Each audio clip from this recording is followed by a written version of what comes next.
The Wells Report returns in 30 seconds.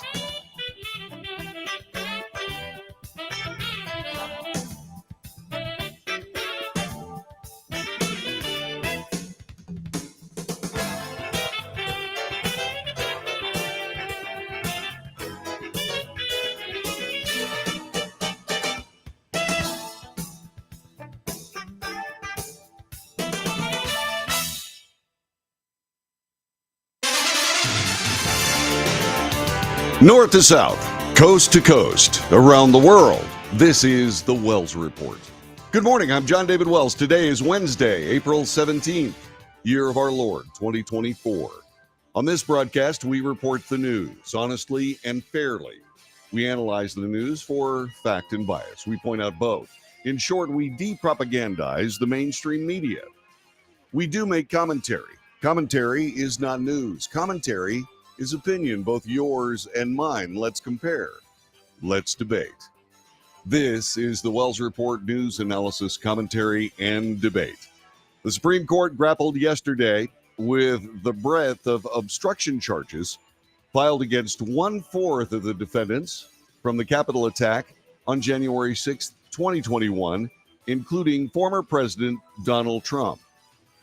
There is a report that we want to bring to you. Let's take a look at that right now as we begin our broadcast for Wednesday. Conservative judges on the U.S. Supreme Court appeared to side with an accused January 6th rioter in his obstruction case on Tuesday. The case could possibly affect the prosecution of Donald Trump, who faces the same charge for trying to overturn his 2020 election loss. With a 6-3 majority on the bench, conservative justices heard an appeal from Joseph Fisher, a January 6th defendant and former police officer in Pennsylvania, and they expressed concern at an obstruction provision applied to his case. The provision stemmed from the 2002 Sarbanes-Oxley Act, drawn up after the Enron accounting fraud scandal. A lawyer for Fisher argued prosecutors had misapplied the evidence tampering statute to his client's case. Conservative justices appeared skeptical of the Justice Department's broad reading of the statute, a reading that considers the Capitol attack an act to prevent congressional certification of President Joe Biden's victory over Trump. Conservative Chief Justice John Roberts suggested it only applied to defendants who alter or destroy evidence. Liberal justices challenged this narrower view of the law, while Solicitor General Elizabeth Prelogar tried to remind the court Fisher's actions on January 6th impeded law enforcement officers from regaining control of the Capitol and letting Congress finish its work. The Supreme Court's ruling is expected by the end of June. A decision dismissing Fisher's case would likely prompt resentencing or requests for new trials for some 350 people charged with obstruction in the Capitol attack. Experts say such a ruling could also make it more complicated, but not impossible, to make Trump's obstruction-related charges stick. Indeed, that was from Reuters, by the way. Prosecutors applied a 2002 law adopted in the wake of the financial scandal, as Reuters just reported. It is a broad interpretation of the law, and if is sustained, could put peaceful protesters in jail for 20 years if that interpretation is allowed to stand. Jeffrey Green is a lawyer for the January 6th defendant Joseph Fisher. Green urged the justices to interpret the law narrowly by applying it only to the destruction of documents and avoid turning a catch-all provision into a dragnet. If the court sides with Fisher, and at least according to the Reuters report, that seems likely.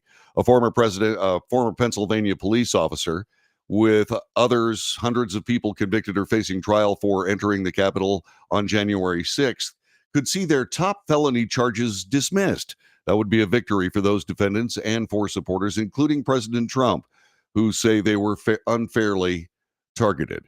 Solicitor General Elizabeth Prelogar, representing the Justice Department, told the justices that the obstruction law's limits were clear, noting that 3/4 of the January 6th defendants haven't been charged with it. She argues the law applies to obstructing an official meeting, such as Congress, or counting electoral votes, with corrupt intent, like threatening violence. Several justices said they were searching for boundaries for what crimes the law should cover. Quote, We need to find out what the outer reaches of this statute under your interpretation are, according to Justice Samuel Alito talking to Preligar. Justice Amy Coney Barrett asked about how broadly the law was being interpreted. Should I be concerned? Asked the justice. Does pulling a fire alarm or heckling the State of the Union qualify for an obstruction charge? That came from Justice Neil Gorsuch. And Alito asked whether the nonviolent protest could be also charged. Gorsuch asked about whether pulling a fire alarm before a congressional vote could do the same thing. Alito asked whether a protest in the courtroom could warrant charges if 5 people standing up to speak about January 6th were removed forcibly, delaying arguments for 5 minutes. Quote, has the government applied this provision to other protests in the past? And has this been the government's position throughout the lifespan of this statute? That was asked by Justice Clarence Thomas. Preligar said there have not been previous charges involving protests under the law, but it had been used in cases other than for shredding paperwork, such as tipping off suspects about a grand jury or about an undercover cop. Nobody asked about whether or not tipping off someone regarding the execution of a search warrant in the case of Hunter Biden was equally as heinous a violation of law. No one asked that question. In response to Alito and Gorsuch, the Solicitor General Preligar said it would be difficult to charge brief protests under the obstruction law because the disruption was brief and because the protesters would have First Amendment claims. She contrasted that to the violence on January 6th. Quote, I think it's in a fundamentally different posture than if they had stormed into the courtroom, overrun the Supreme Court police, required justices and other participants to flee to their safety, and had done so with clear evidence of an intent to obstruct. Justice Sonia Sotomayor sounded friendlier to the government's position. She said that if a theater posts a sign threatening to kick anybody out who photographed or recorded the actors, an audience member could still be kicked for yelling obstructions about the performance. It's not the manner in which you obstruct, it is the fact that you obstructed, said Sotomayor. The disputed language in the law prohibits anyone from corruptly destroying or concealing a government record, or who, quote, otherwise obstructs, influences, or impedes any official proceeding or attempts to do so. The otherwise is the key part of this legal dispute. Green argued that the otherwise means the law is targeted at document destruction. If the law applied to disrupting official meetings, it would be too harsh and too broad, said Green. He went on to say the government wants to unleash a 20-year maximum penalty on potential peaceful protests. People are going to worry about the kinds of protests they engage in, even if they're peaceful, because the government has this weapon. But Preligar, the Solicitor General, argued the otherwise was a classic catch-all that lawmakers adopted to cover creative forms of obstruction. After Enron, what Congress thought is we don't want novel ways that we are thinking about to obstruct a proceeding to not be a crime. We do want to cover the waterfront of obstructive conduct with that backstop of a criminally corrupt frame of mind. Justice Alito said the government interpretation, quote, might be more straightforward, urged Green to explain why his version is better. I think you may be biting off more than you can chew by suggesting, if you are indeed suggesting, that the otherwise clause can only be read the way you read it. Justice Elena Kagan said Congress adopted the law in 2002 after the Enron scandal, which included shredding documents, to fill gaps in what charges could be filed. They said, let's have a backstop provision, said Kagan. This is their backstop provision. Sentencing under the law could be much shorter than the 20-year maximum, according to a lawyer. Fisher, a former police officer, this is the defendant, in central Pennsylvania, faces the obstruction charge plus a handful of misdemeanor counts for entering the Capitol Rotunda and being driven out by police with pepper spray. 2 of 4 charges against President Trump in this federal election interference case are based on the same law, so the Supreme Court decision could affect him and hundreds of others. Special counsel Jack Smith has argued that even if Fisher is successful, Trump could still be charged because of other actions he took to recruit alternate presidential electors before the congressional count on January 6th. So to me, this looks an awful lot like the justices, the conservative ones mainly, are zeroing in on the reality that this law is being distorted for the effect of putting these people in jail, and of course, for trying to inhibit anybody else from a redress of their grievances, which is what I saw in the January 6th attack. It was a redress of grievances, very similar to the BLM riots, very similar to many kinds of other protests in congressional or Senate hearing rooms, what have you, when people stand up and start yelling about stuff. This is something that I expect the Supreme Court will be turning away forthwith. As far as whether or not Jack Smith's assertion that other things that involved President Trump would indeed fall under this law, I think that's grasping for straws at this point. I think that's something that is the attempt here is to create a felony that comes with a 20-year sentence and applying it as broadly as possible in an effort to essentially violate the First Amendment for a redress of grievances and take out a potential political rival. That's the way it looks to me. How do you feel? 817-379-2172, 817-379-2172 is our telephone number.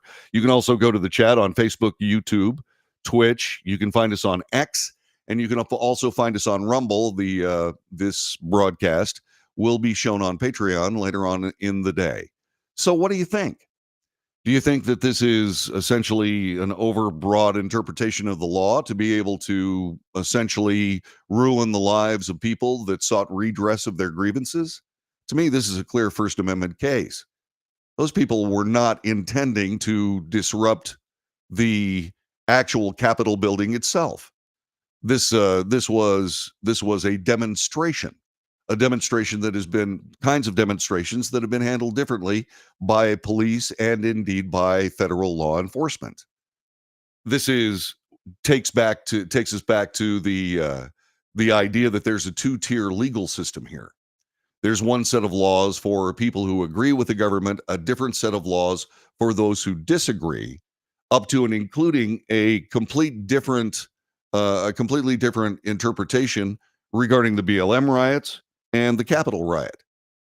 These are two different things. Remember, these people on the Capitol on January 6th, those people were watching BLM riots the entire summer beforehand, and indeed saying to themselves, well, I guess that's the way you protest a government you disagree with. And so there was there was violence against police officers. That is true. Those people should be sent to jail for assault.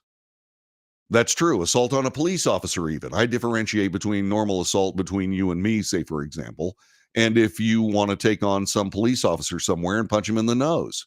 Sorry, that carries a bigger sentence. That's not something that we see with regard to supporting police these days, but that's something that I happen to believe should be the case.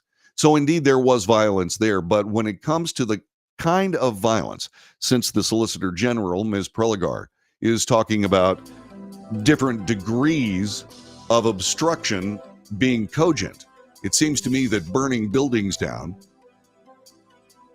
beating people in the street, even killing a few of them, and all manner of other things, including theft from a department store, it seems like that is a much higher degree of offense. And if she's going to differentiate between that and between the actual severity of the actions, then she's ignoring the BLM riots completely.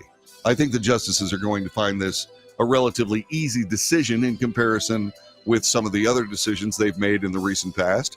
I think this will be set aside relatively quickly. Should people on the January 26th riot scene, should they face jail time for their actions? Yes. Should they face a 20-year felony for that action based on a law that was designed for something else? I don't see that. What do you think? Give us a call.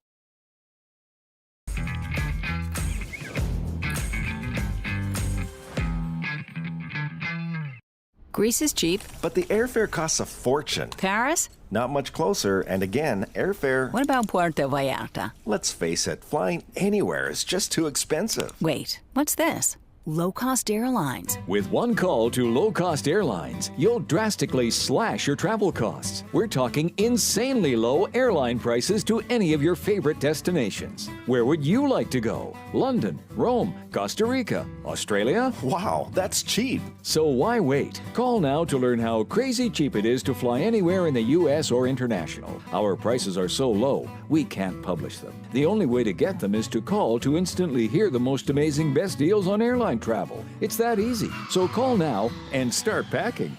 Call 877-512-3895. That's 877-512-3895.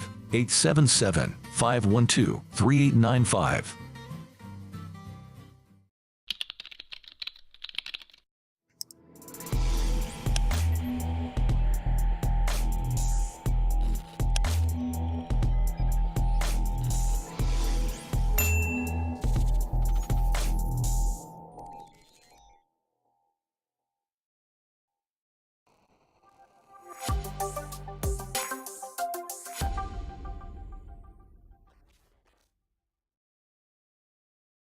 If you're living with diabetes and using insulin, you know the pain of pricking your fingers over and over again. By wearing a small device called a continuous glucose monitor, or CGM, you can reduce the pain of pricking your fingers right away. If you use insulin daily, you might be eligible to get your own continuous glucose monitor. So call the US Med Diabetic Health Hotline today and learn about the latest CGM technology. Not only can a CGM immediately reduce pain, it's accurate, easy to use, and helps you make better diabetes treatment decisions. And if you have Medicare or private insurance, you can see if you qualify for a CGM at little or no out-of-pocket cost. We'll also provide free shipping of your new CGM, and we'll bill your insurance company for you. If you use insulin daily, you might be eligible to get your own continuous glucose monitor. So call the US Med Diabetic Health Hotline to see if you qualify for a CGM at little to no out-of-pocket cost.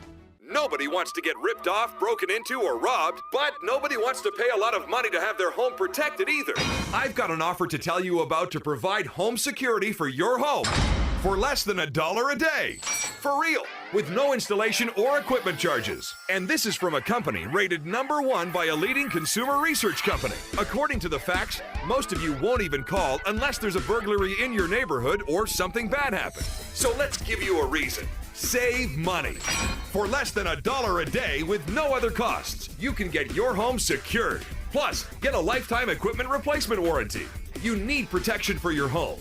Call the Home Security Hotline right now. Get your home secured for less than $1 a day, and every caller today immediately qualifies for free installation. Call now.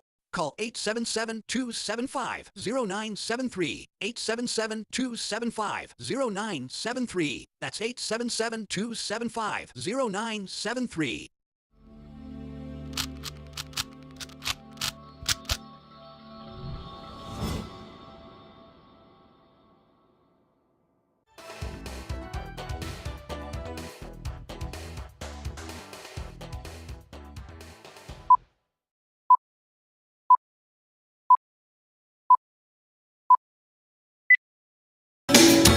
Good morning. This is the Wells Report. My name is John David Wells. Thanks very much for joining us. We were talking about President Trump and whether the obstruction decision upcoming in the Supreme Court of the United States would affect his legal fortunes. And that brings us to an ABC 7 report. This from ABC 7 in New York. It's a moment in history. The first U.S. president facing criminal charges in an American courtroom, but only a handful of observers will be able to see or even hear what's going on. Most of the nation is getting news of former President Donald Trump's hush money trial secondhand. Starting with the preliminary motions and jury selections on Monday, reporters in a Manhattan courtroom must convey what is being said to the outside world after the fact. Why? Well, there's a New York state law regarding media coverage for court proceedings. It's one of the most restrictive in the country. Last week's death of O.J. Simpson, whose murder trial was beamed live from a California courtroom, captivated the entire nation 3 decades ago. It was a telling reminder of how New York is behind the times. This, according to ABC 7 in New York, or at least a holdout. Regulations limiting media coverage in courtrooms date back nearly a century. The spectacle of bright flashbulbs and camera operators standing on witness tables during the 1935 trial of a man accused of kidnapping and killing the Charles Lindbergh baby horrified the legal community, according to a 2022 report by the New York-based Fund for Modern Courts. Rules to enforce decorum spread nationally, amended to account for the invention of television, as defense lawyers worried that video coverage would harm their case. Okay, look, this is not your typical case. This case belongs on national television every day. Why? Because as we have seen, the media of the United States is biased. It is propagandist. Indeed, it might even be corrupt. In other words, what happens in the courtroom is filtered through a reporter's mind who may not be someone who is willing to report the news fairly. And so none of us can see it. You know, they're talking about jury selection. They've picked 7 jurors so far. The jury in this case is comprised of all of the people of the United States. This is a former president. This is a presumptive presidential candidate in 2024. We should see these proceedings and all proceedings involving Donald Trump because we are the jury, because our verdict will be rendered in November of this year. And we need to see these things, whether you're a Trump hater or whether you are a Trump supporter or whether you're like me just trying to get the story. We should be able to see these proceedings. And the obvious reason is because we don't want this corrupt, shown to be corrupt media filtering what happens in the courtroom and then reporting it as fact. It is hearsay evidence. Just as the jury would not be able to hear hearsay evidence in this courtroom, presumably because it's a criminal trial. But in New York, you never know. They have novel interpretations of law and indeed due process. Because of the fact that these ideas that there are people that will draw different conclusions based on the proceedings, well, that harms the idea that President Trump is this criminal that needs to be tried in a court of law. I believe that the mainstream media will not report this story fairly. I believe that the jury of the United States should be allowed to see these proceedings end to end, because we have to make a decision about whether or not that guy should be the president of the United States. We need to hear this evidence, and we don't need to be spoon-fed by a corrupt mainstream media. That's the way I feel. How about you? 817-379-2172. 817-379-2172. You can also join the chat room, Facebook, YouTube, X, Twitch, Rumble, and Patreon. Let us know what you think. Let us know what you believe, because we want to know so that we can discuss it. Because this is an important case. It's historic, and we need to be able to see it. That's what I believe. I hope you do too. Let's find out. Call me 817-379-2172. This is The Wells Report.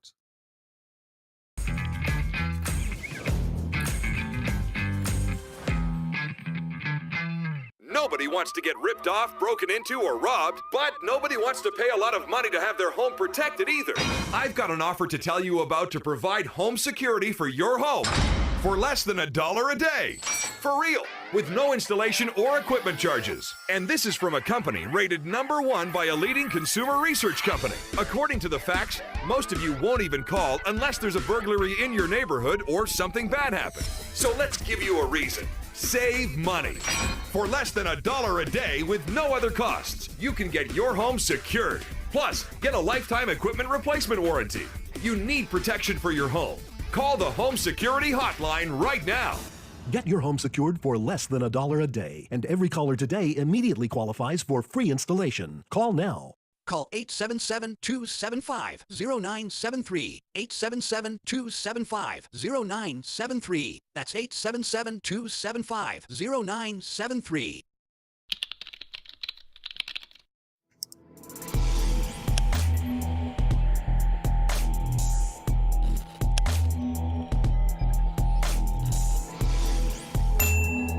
If you're living with diabetes and using insulin, you know the pain of pricking your fingers over and over again. By wearing a small device called a continuous glucose monitor, or CGM, you can reduce the pain of pricking your fingers right away. If you use insulin daily, you might be eligible to get your own continuous glucose monitor. So call the US Med Diabetic Health Hotline today and learn about the latest CGM technology. Not only can a CGM immediately reduce pain, it's accurate, easy to use, and helps you make better diabetes treatment decisions. And if you have Medicare or private insurance, you can see if you qualify for a CGM at little or no out-of-pocket cost. We'll also provide free shipping of your new CGM, and we'll bill your insurance company for you. If you use insulin daily, you might be eligible to get your own continuous glucose monitor. So call the US Med Diabetic Health Hotline to see if you qualify for a CGM at little to no out-of-pocket cost.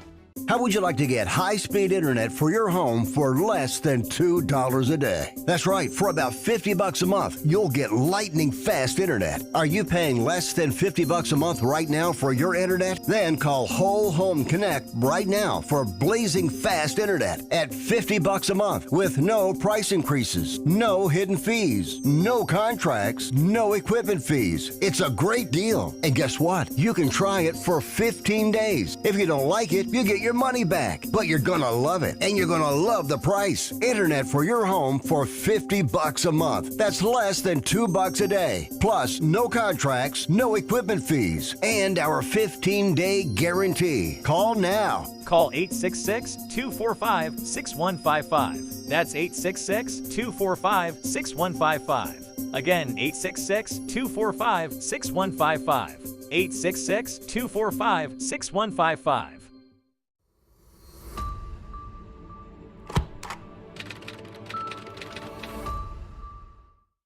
Greece is cheap. But the airfare costs a fortune. Paris? Not much closer, and again, airfare... What about Puerto Vallarta? Let's face it, flying anywhere is just too expensive. Wait, what's this? Low-cost airlines. With one call to low-cost airlines, you'll drastically slash your travel costs. We're talking insanely low airline prices to any of your favorite destinations. Where would you like to go? London, Rome, Costa Rica, Australia? Wow, that's cheap. So why wait? Call now to learn how crazy cheap it is to fly anywhere in the U.S. or international. Our prices are so low, we can't publish them. The only way to get them is to call to instantly hear the most amazing best deals on airline travel. It's that easy. So call now and start packing. Call 877-512-3895. That's 877-512-3895. 877-512-3895.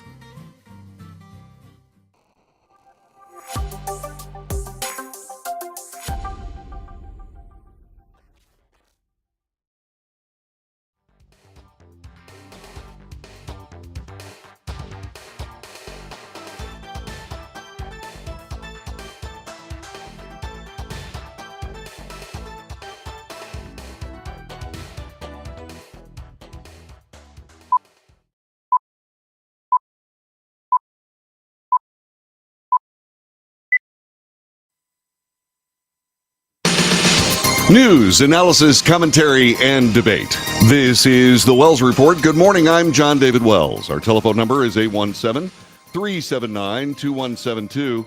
817-379-2172. Lori says that, yeah, the media is corrupt. It absolutely is. We're not going to get fair reporting coming out of that courtroom. And as I said a moment ago, we need to be able to see the proceedings, because we're going to determine, as a jury of the whole, in other words, the entire nation, we're going to determine whether or not Donald Trump belongs in the White House. This is historic.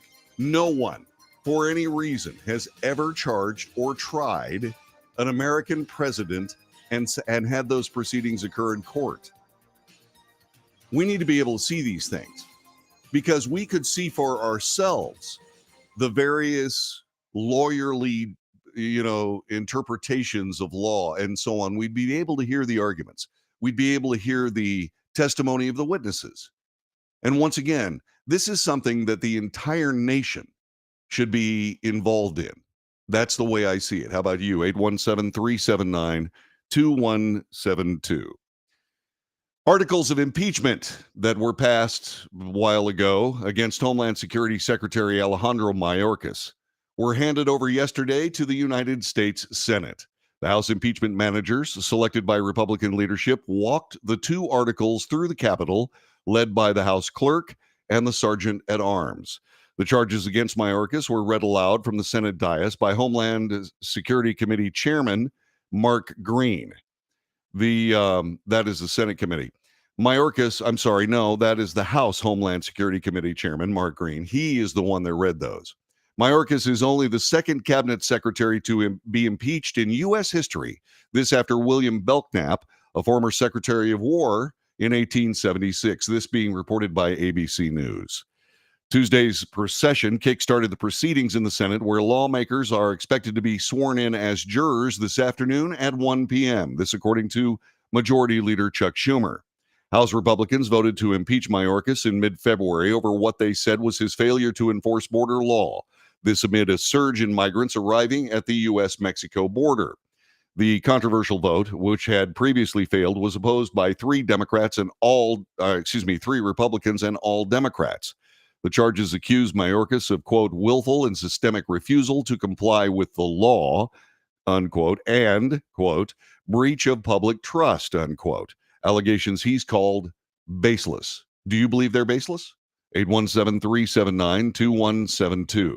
A Homeland Security official defending Mayorkas said Congress should have impeached every secretary since the department's inception if detaining all migrants is a requirement of the job, and no administration has detained 100% of people suspected across the border illegally. First, a couple of quick asides. First of all, this is first-rate journalism on the part of ABC News. This is an unbiased, very straightforward reporting, at least so far in this article, of what happened yesterday and the events leading up to this. The other thing about this is that this has been a political football for decades. We have refused to say, look, if you're coming to the United States as an immigrant, you have to do it legally. You have to offer the United States something like every other country in the world does. If you want to emigrate somewhere, you have to prove that you're going to be an asset to the state that you want to move to. Except here in the United States. All you need to do to get into the United States is take an arduous journey across Mexico. Sometimes you have to do that. Sometimes the United States, especially during the administration, will fly an airplane to your country, pick you up, and take you somewhere in the United States. None of those airports have ever been named, either the ones internationally or the ones where these people land in the United States. If we're talking about impeachable offenses, I believe that that is an impeachable offense, and that one rests on the Resolute desk, which is where Joe Biden sits every day, or most days. And so when you're looking at all of this, and you're saying that this Homeland Security official says that Congress should have impeached every secretary since the department's inception, because if detaining immigrants, and it's not immigrants, it's illegal immigrants as a part of the job, nobody's done it. Well, the thing about it is this points out why the Department of Homeland Security, its original inception to actually provide Homeland Security, has been thrown away by politics. The Department of Homeland Security is not a Homeland Security agency. It has nothing. It doesn't care about Homeland Security.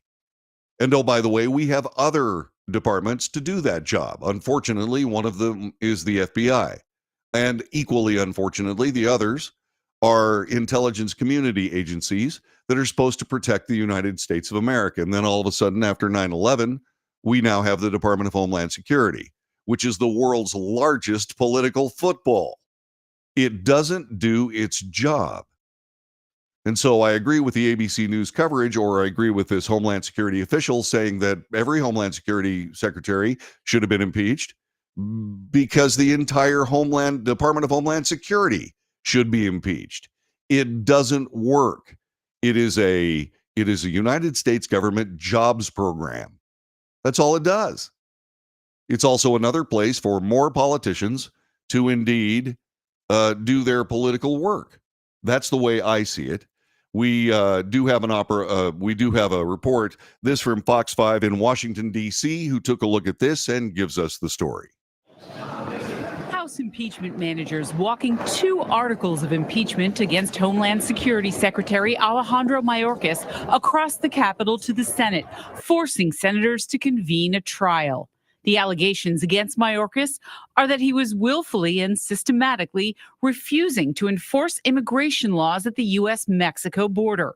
In February, House Republicans impeached Mayorkas, accusing him of breach of trust and refusal to comply with the law over his handling of the southern border. This man is responsible for 200,000 people who are dead now because of fentanyls. This man is responsible for 350 on the terror watch list in this country now, posing a threat every day. Democrats have the majority in the Senate. Senate Majority Leader Chuck Schumer has signaled he's looking to move quickly with proceedings. He's eager for a dismissal or to table the 2 articles of impeachment. Impeachment should never be used to settle a policy disagreement. That would set a horrible precedent for the Congress. Nevertheless, the Senate's plan has not changed since last week. We are ready to go whenever the House sends us the articles. Senate Republicans responding to the threat, Democrats may quash efforts to impeach Mayorkas. During a late afternoon press conference, Republicans insisting it is their obligation by law to hold the trial.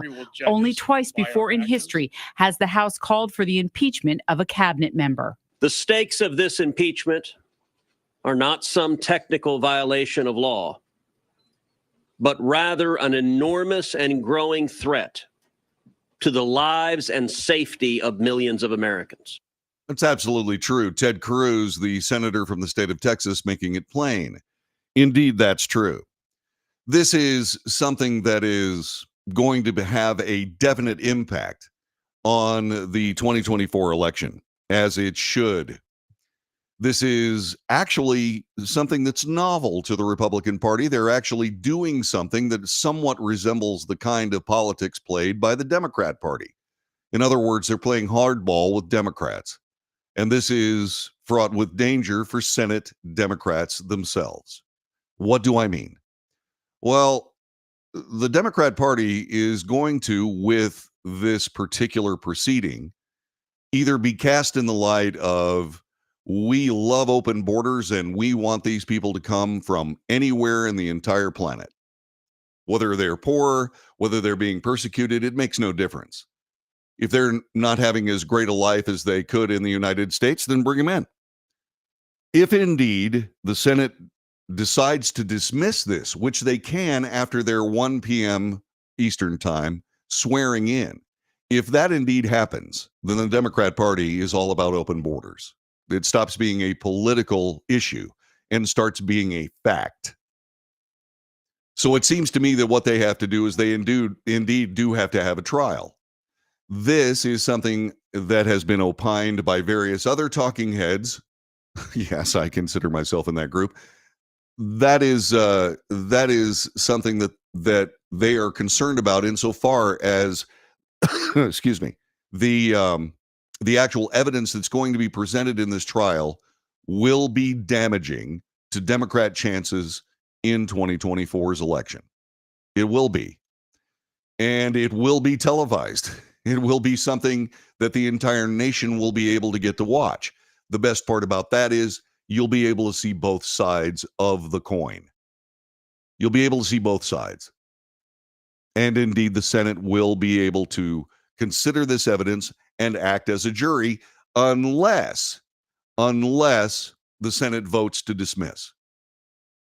If they vote to dismiss this, what they're doing is they're cementing forever the role of the DHS, the Department of Homeland Security, as a political entity to be used for political means, as opposed to a way to keep Americans safe.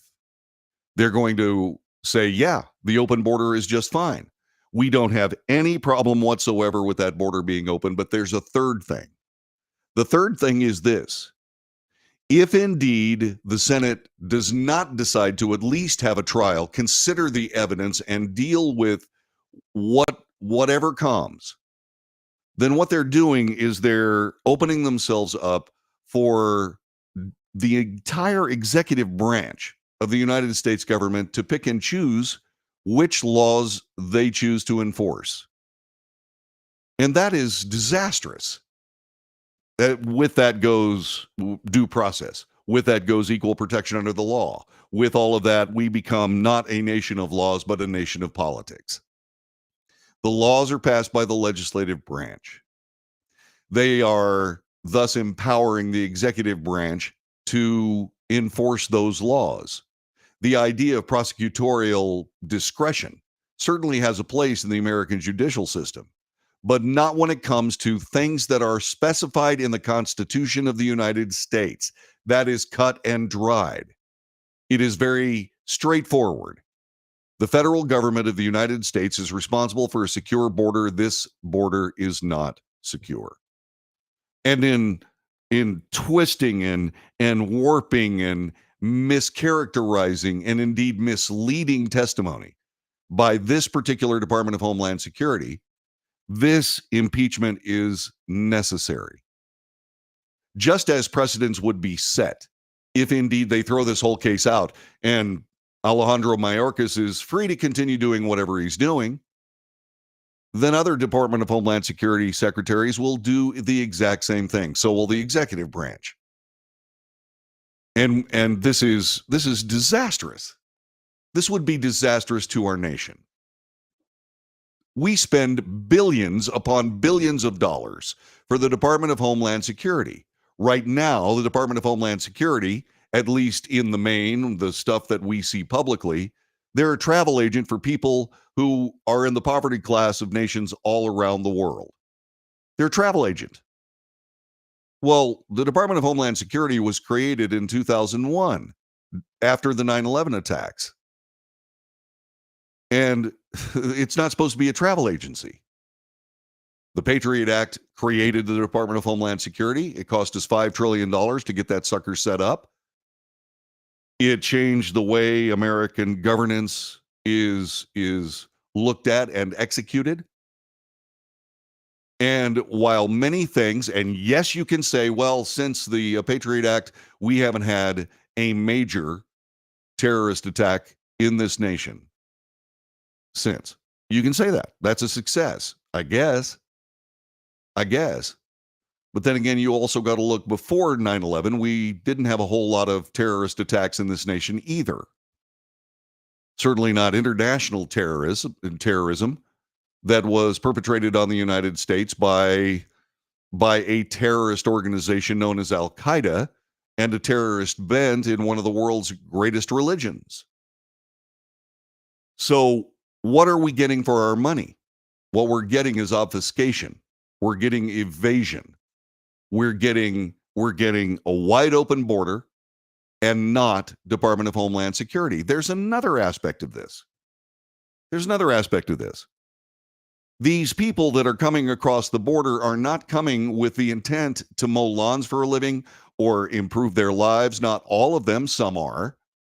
But many are here to do this nation damage. They are terrorists. They are military-aged males with no families. What are those guys going to do? Does anybody know? The answer is no, we don't know. The Department of Homeland Security should, by God, be telling us what they're here for. And they don't know because they don't care. And that leads us right back to following the law and operating in the public trust. Neither of which, in my opinion, Secretary Mayorkas has done. Do you agree? Do you disagree? Call me, 817-379-2172. 817-379-2172. Alejandro Mayorkas may indeed be out of all trouble later this afternoon. But in exchange for taking Alejandro Mayorkas off the hook, will the Democrat Party damage itself beyond repair right in front of the 2024 election? That is the issue before us, at least one of the issues before us today on the Wells Report. We'll be back with more coming up in just a couple of moments. Stay where you are.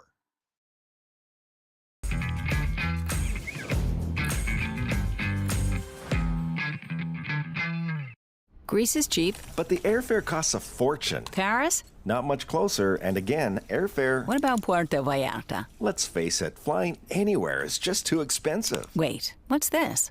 Low-cost airlines. With one call to low-cost airlines, you'll drastically slash your travel costs. We're talking insanely low airline prices to any of your favorite destinations. Where would you like to go? London, Rome, Costa Rica, Australia? Wow, that's cheap. So why wait? Call now to learn how crazy cheap it is to fly anywhere in the U.S. or international. Our prices are so low, we can't publish them. The only way to get them is to call to instantly hear the most amazing best deals on airline travel. It's that easy. So call now and start packing.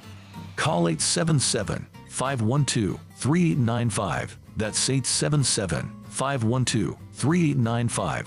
877-512-3895.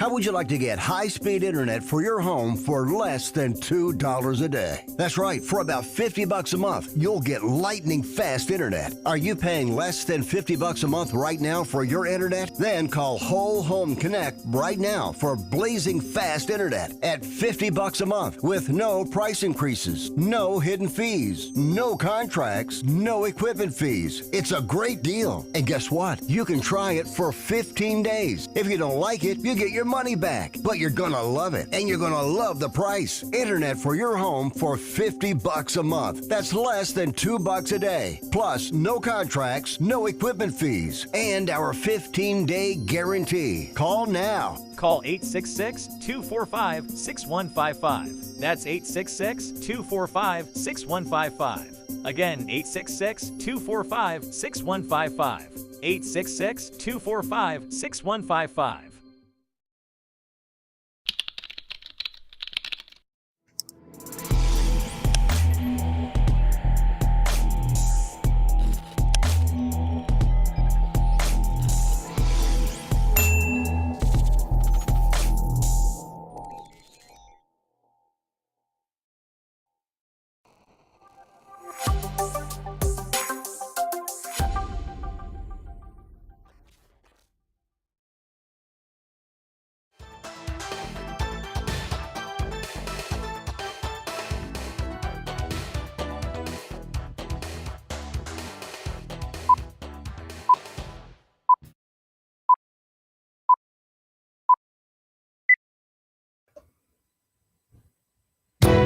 Good morning. This is the Wells Report. My name is John David Wells. A quick programming note. This will be the last edition of the Wells Report for this week. I'm on Texas State Guard assignment for the next couple of days. I'll be back on Monday, and we'll have more details coming up for you on social media. Broadcasting, my broadcasting career, now 50 years old, maybe 51, was a fallback. I wanted to be a commander of a United States nuclear submarine. I still want to get on one of those subs, and I want to spend a few days there, as many days as they will let me, cruising under the surface of the oceans of the world. I really want to do that. And I missed another chance that was taken by Fox News anchor Bill Hemmer. Bill Hemmer, as we speak, is on board a nuclear submarine, and it's kind of cool, actually. I mean, it's cool because he's in the Arctic. It's the USS Hampton. That is where Bill Hemmer is.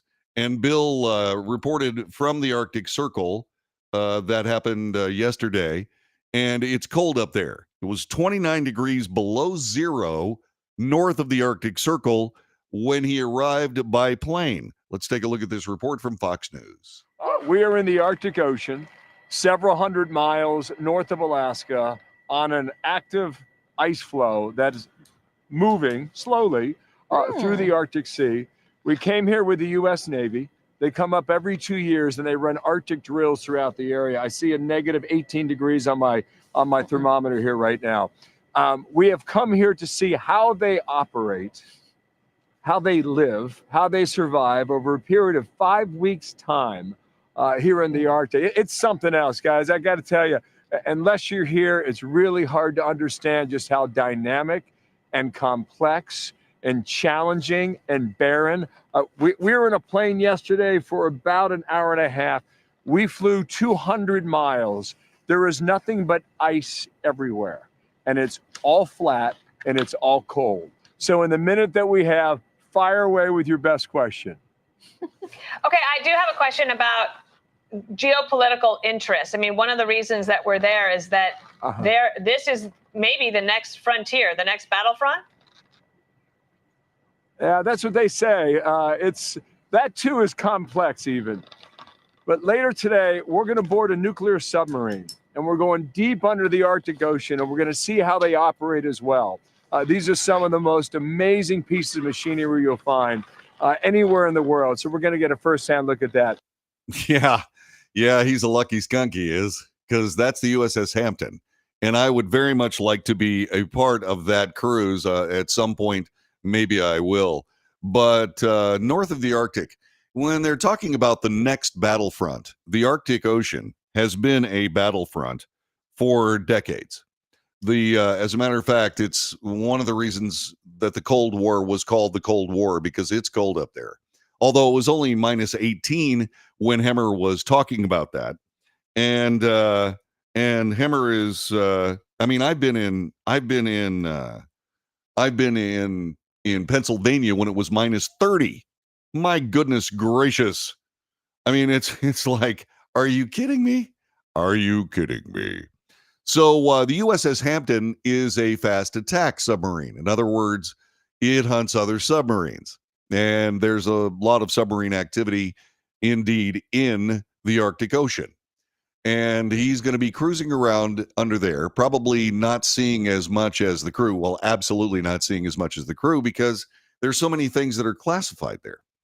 And so he's going to be essentially hanging around the submarine with very selected areas where he can go. Very few things that he can actually hear from a command standpoint. He may be standing on the bridge, the Combat Information Center, the CIC, with the skipper and so on and so forth. But skippers are very, very good at having people that will not be exposed to anything classified on their submarines.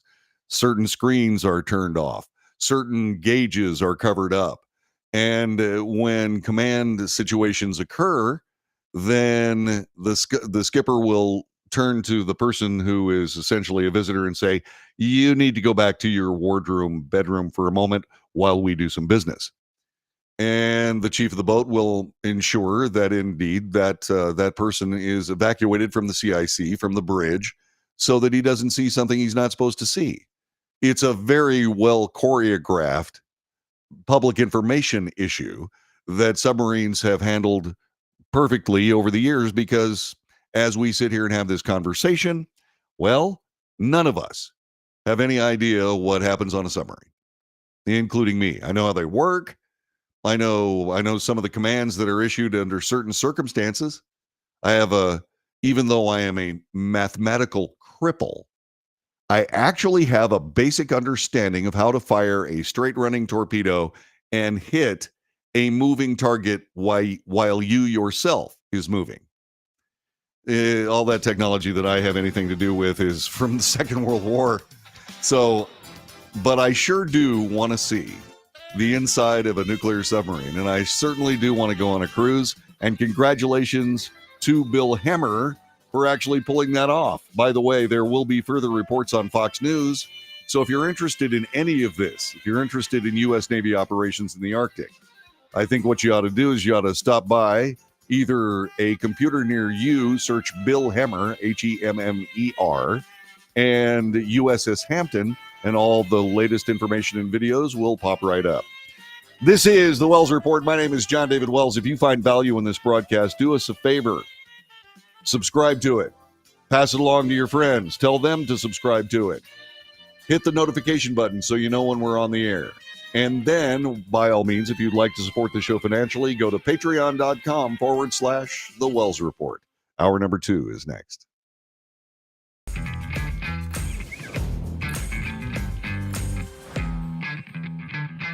How would you like to get high-speed internet for your home for less than $2 a day? That's right, for about $50 a month, you'll get lightning fast internet. Are you paying less than $50 a month right now for your internet? Then call Whole Home Connect right now for blazing fast internet at $50 a month with no price increases, no hidden fees, no contracts, no equipment fees. It's a great deal. And guess what? You can try it for 15 days. If you don't like it, you get your money back. But you're gonna love it, and you're gonna love the price. Internet for your home for $50 a month. That's less than $2 a day. Plus, no contracts, no equipment fees, and our 15-day guarantee. Call now. Call 866-245-6155. That's 866-245-6155. Again, 866-245-6155.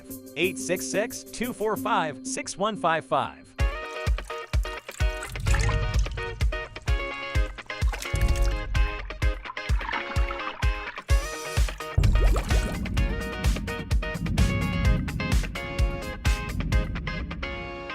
Nobody wants to get ripped off, broken into, or robbed, but nobody wants to pay a lot of money to have their home protected either. I've got an offer to tell you about to provide home security for your home for less than $1 a day. For real, with no installation or equipment charges. And this is from a company rated #1 by a leading consumer research company. According to the facts, most of you won't even call unless there's a burglary in your neighborhood or something bad happened. So let's give you a reason. Save money. For less than $1 a day with no other costs, you can get your home secured. Plus, get a lifetime equipment replacement warranty. You need protection for your home. Call the Home Security Hotline right now. Get your home secured for less than $1 a day, and every caller today immediately qualifies for free installation. Call now. Call 877-275-0973. 877-275-0973. That's 877-275-0973.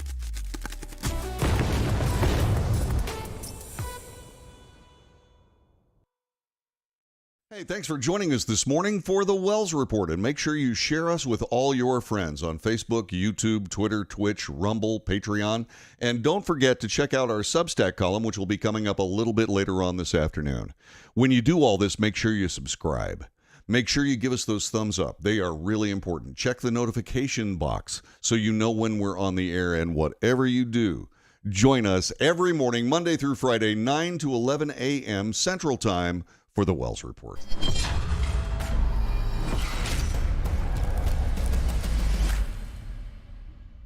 Greece is cheap. But the airfare costs a fortune. Paris? Not much closer, and again, airfare... What about Puerto Vallarta? Let's face it, flying anywhere is just too expensive. Wait, what's this? Low-cost airlines. With one call to low-cost airlines, you'll drastically slash your travel costs. We're talking insanely low airline prices to any of your favorite destinations. Where would you like to go? London, Rome, Costa Rica, Australia? Wow, that's cheap. So why wait? Call now to learn how crazy cheap it is to fly anywhere in the U.S. or international. Our prices are so low, we can't publish them. The only way to get them is to call to instantly hear the most amazing best deals on airline travel. It's that easy. So call now and start packing.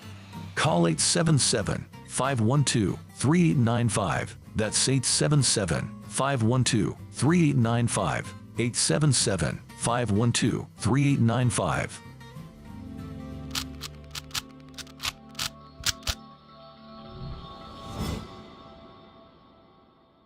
If you're living with diabetes and using insulin, you know the pain of pricking your fingers over and over again. By wearing a small device called a continuous glucose monitor, or CGM, you can reduce the pain of pricking your fingers right away. If you use insulin daily, you might be eligible to get your own continuous glucose monitor. So call the US Med Diabetic Health Hotline today and learn about the latest CGM technology. Not only can a CGM immediately reduce pain, it's accurate, easy to use, and helps you make better diabetes treatment decisions. And if you have Medicare or private insurance, you can see if you qualify for a CGM at little or no out-of-pocket cost. We'll also provide free shipping of your new CGM, and we'll bill your insurance company for you. If you use insulin daily, you might be eligible to get your own continuous glucose monitor. So call the US Med Diabetic Health Hotline to see if you qualify for a CGM at little to no out-of-pocket cost.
North to south, coast to coast, around the world, this is the Wells Report. On this broadcast, we report the news honestly and fairly. We analyze the news for fact and bias. We point out both. We do make commentary. Commentary is not the news. Commentary is opinion, both yours and mine. Let's compare. Let's debate. This is the Wells Report news, commentary, analysis, and debate. We've been watching the Middle East very, very carefully for very good reasons.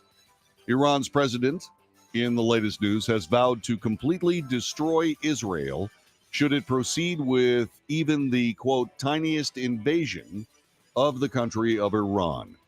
Iranian President Ibrahim Raisi spoke yesterday at an annual army parade, or spoke this morning at an annual army parade, warning Israel of, quote, a massive and harsh response as the country braces for potential Israeli retaliation after the Iranian missile and drone attack over the weekend.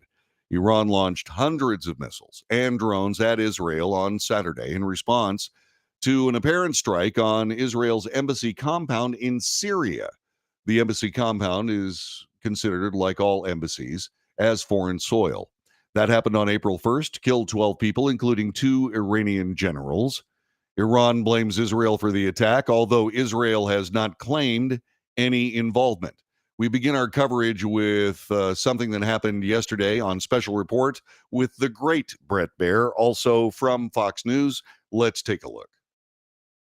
Tonight, we're getting greater insight into that possibility, as well as the weekend attacks by the Islamic Republic. Correspondent Jeff Paul is in Tel Aviv tonight. We're here with the body of one of the ballistic missiles. Roughly 36 feet long, Israel's military says this is the remnants of a fuel tank of just one of the estimated 110 ballistic missiles Iran launched directly at Israel. Firing 110 ballistic missiles is an escalation to the region, is a dangerous escalation. The Israeli military confirms there will be a response to Iran's weekend missile and drone attack, saying it'll be done in a way and at a time Israel chooses. There's always a fear of escalation, but we are not looking for escalation. We are looking to make sure that Iran doesn't do this. The scope of Israel's retaliation is unclear as the country's war cabinet debates its response. But one of Israel and Iran's closest neighbors in the Middle East is urging calm.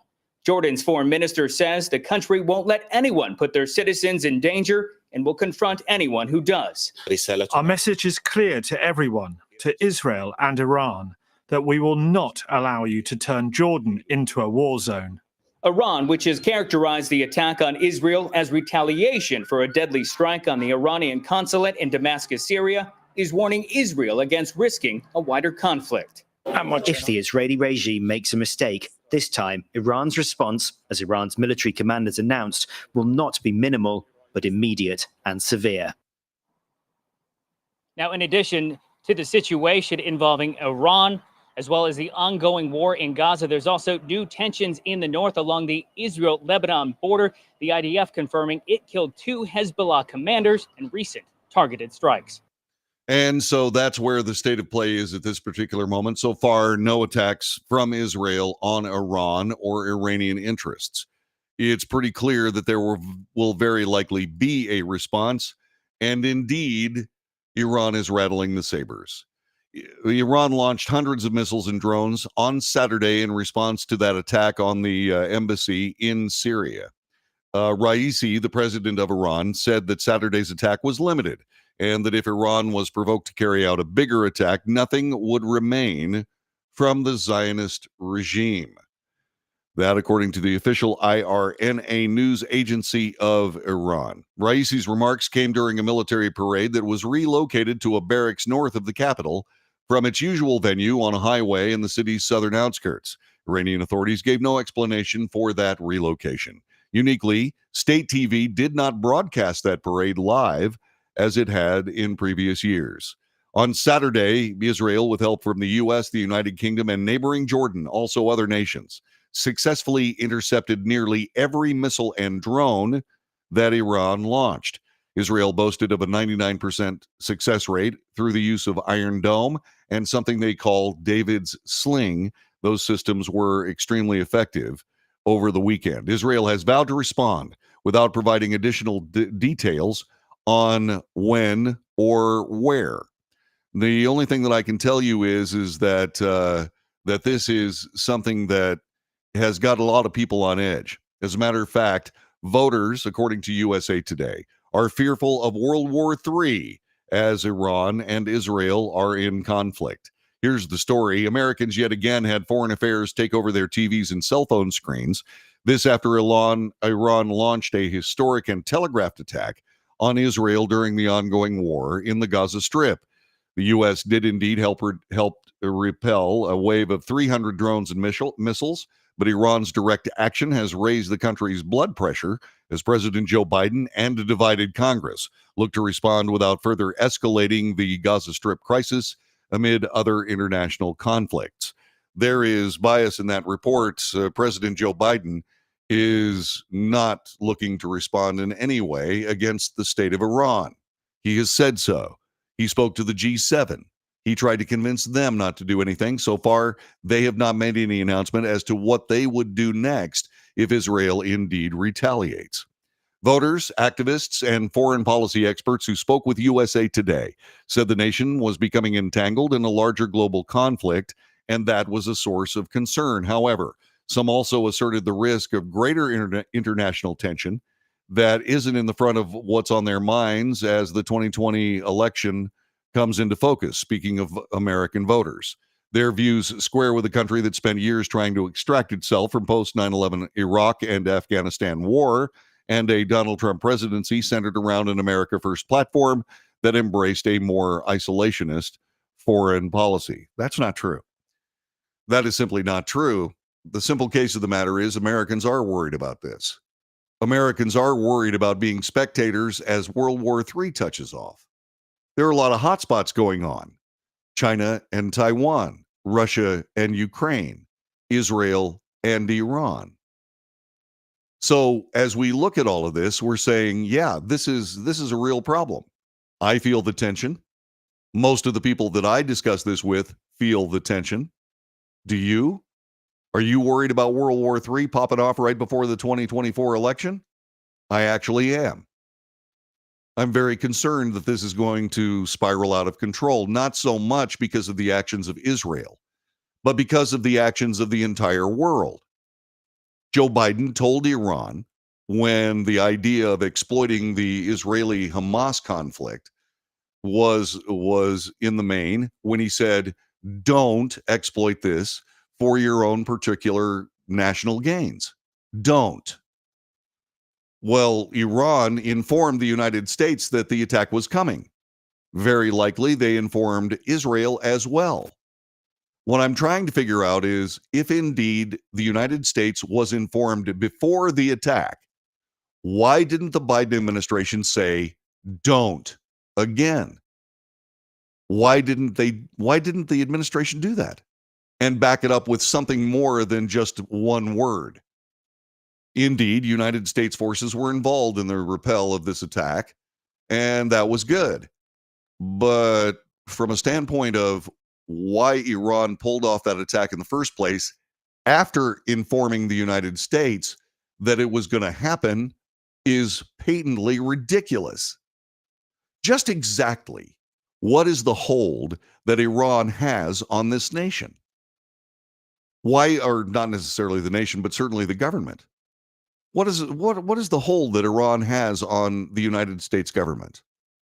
I really want to know the answer to that question, because these people are attacking directly one of our most important allies in the entire world, especially when the administration talks about how valuable our allies are and how terrible President Trump was for demanding the NATO nations actually pay their bills.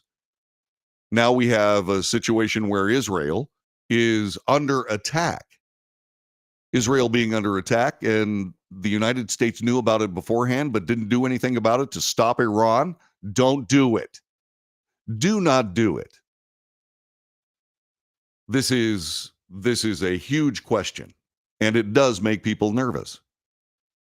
A lot of people on the left keep talking about right-wing conspiracy theories. Why do they exist? I'll tell you why. Conspiracies exist because they are created in the vacuum of non-communication from the government of the United States to the citizenry. Whenever there's a situation where there's not effective communication, well, the press and people themselves will fill that vacuum with whatever they think might be possible. Iran should have never pulled off that attack.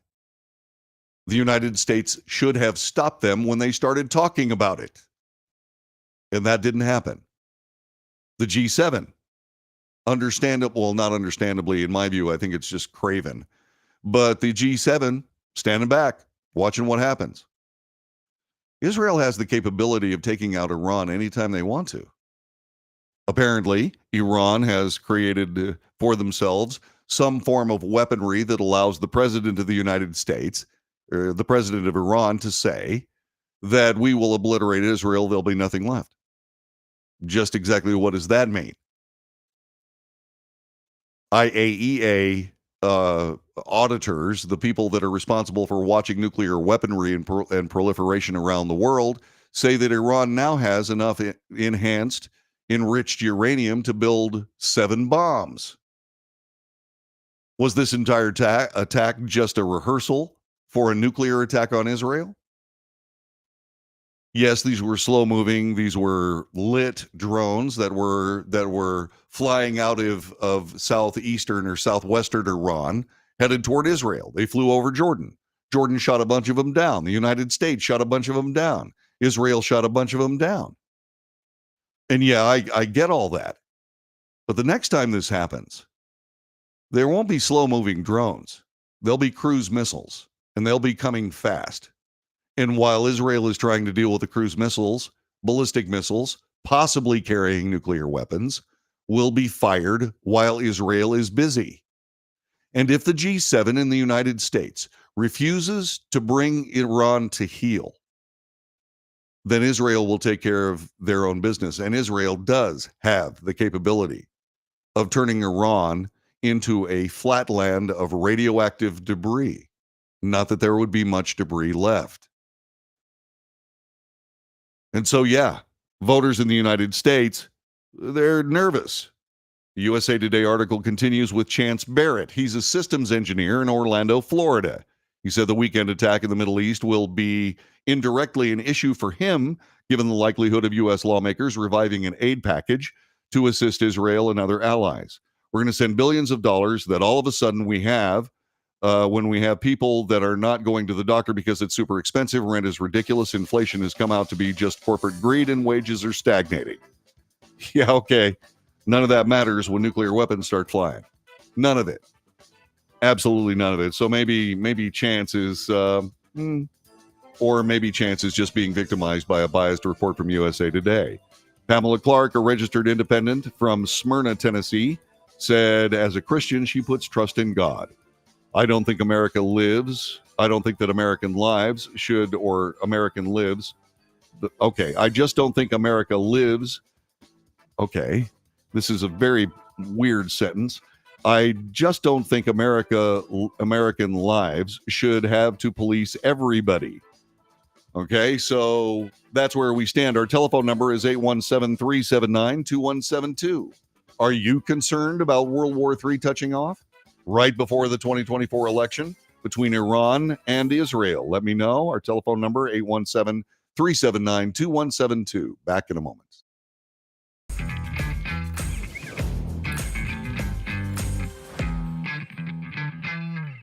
Greece is cheap. But the airfare costs a fortune. Paris? Not much closer, and again, airfare... What about Puerto Vallarta? Let's face it, flying anywhere is just too expensive. Wait, what's this?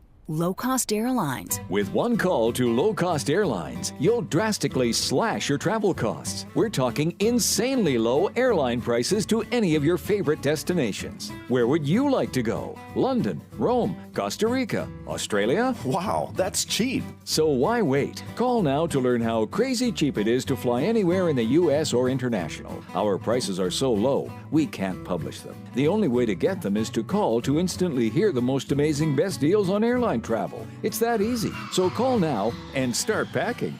Call 877-512-3895. That's 877-512-3895. 877-512-3895.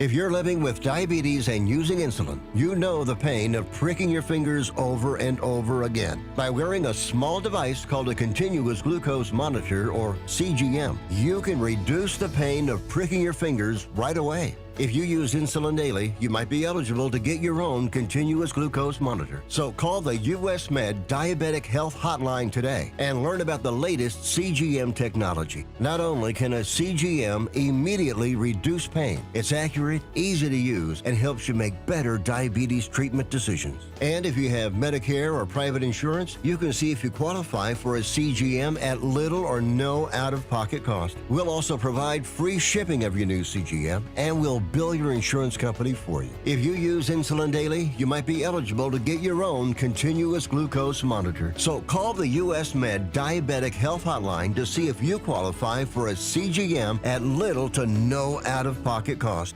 Nobody wants to get ripped off, broken into, or robbed, but nobody wants to pay a lot of money to have their home protected either. I've got an offer to tell you about to provide home security for your home for less than $1 a day. For real, with no installation or equipment charges. And this is from a company rated #1 by a leading consumer research company. According to the facts, most of you won't even call unless there's a burglary in your neighborhood or something bad happened. So let's give you a reason. Save money. For less than $1 a day with no other costs, you can get your home secured. Plus, get a lifetime equipment replacement warranty. You need protection for your home.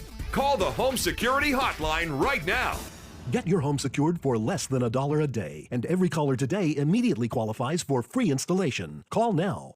Call 877-275-0973. 877-275-0973. That's 877-275-0973.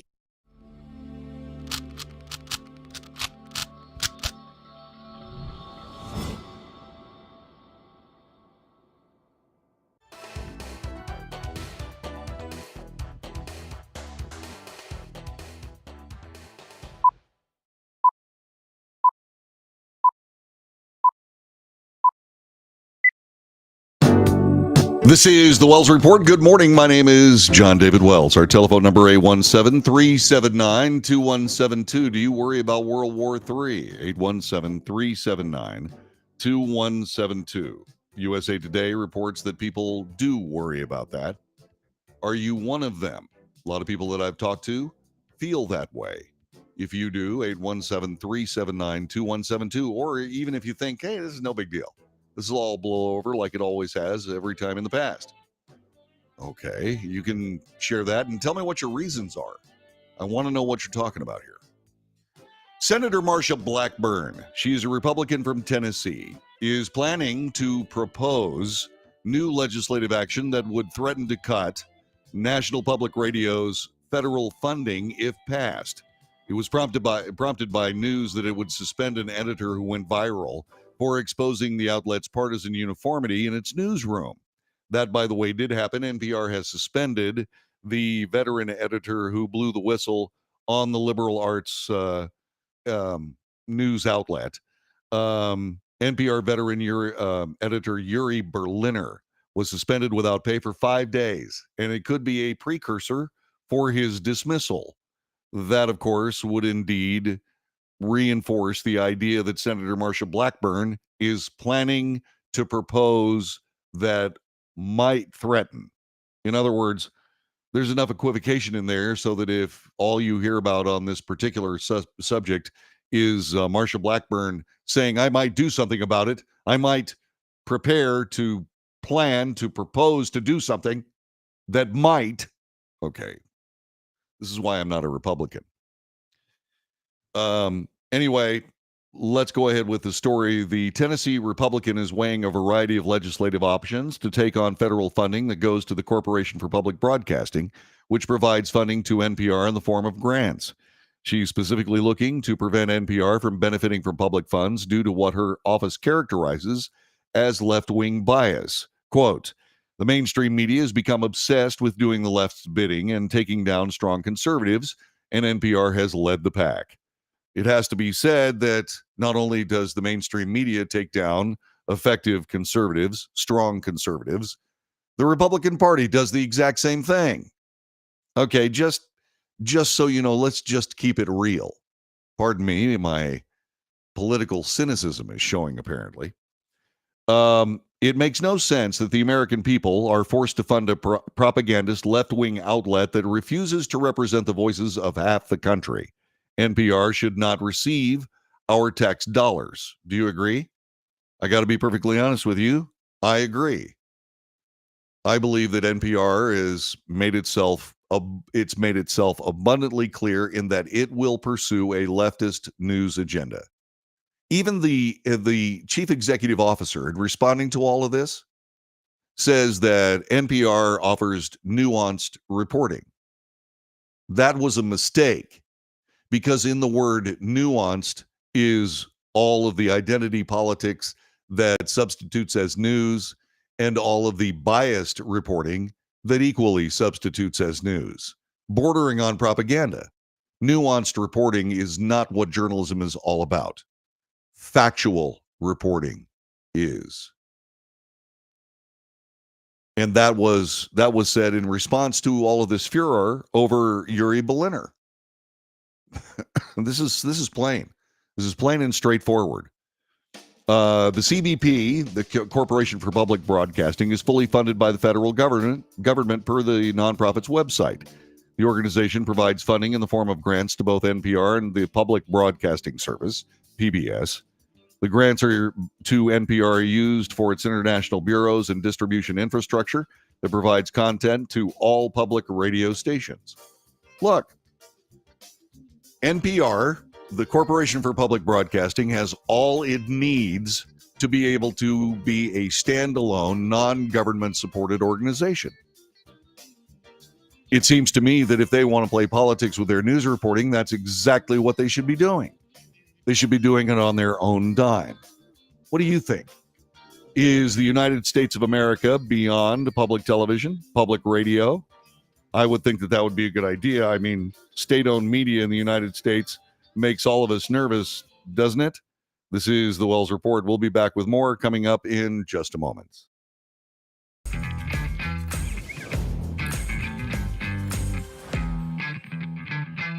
Nobody wants to get ripped off, broken into, or robbed, but nobody wants to pay a lot of money to have their home protected either.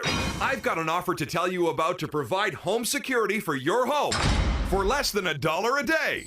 For real, with no installation or equipment charges. And this is from a company rated #1 by a leading consumer research company. According to the facts, most of you won't even call unless there's a burglary in your neighborhood or something bad happened. So let's give you a reason. Save money. For less than $1 a day with no other costs, you can get your home secured. Plus, get a lifetime equipment replacement warranty. You need protection for your home. Call the Home Security Hotline right now.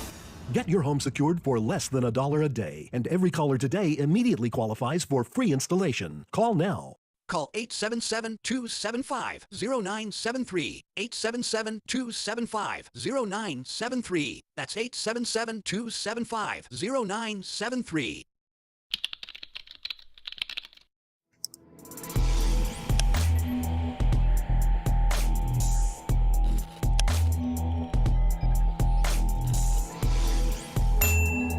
If you're living with diabetes and using insulin, you know the pain of pricking your fingers over and over again. By wearing a small device called a continuous glucose monitor, or CGM, you can reduce the pain of pricking your fingers right away. If you use insulin daily, you might be eligible to get your own continuous glucose monitor. So call the US Med Diabetic Health Hotline today and learn about the latest CGM technology. Not only can a CGM immediately reduce pain, it's accurate, easy to use, and helps you make better diabetes treatment decisions. And if you have Medicare or private insurance, you can see if you qualify for a CGM at little or no out-of-pocket cost. We'll also provide free shipping of your new CGM, and we'll bill your insurance company for you. If you use insulin daily, you might be eligible to get your own continuous glucose monitor. So call the US Med Diabetic Health Hotline to see if you qualify for a CGM at little to no out-of-pocket cost.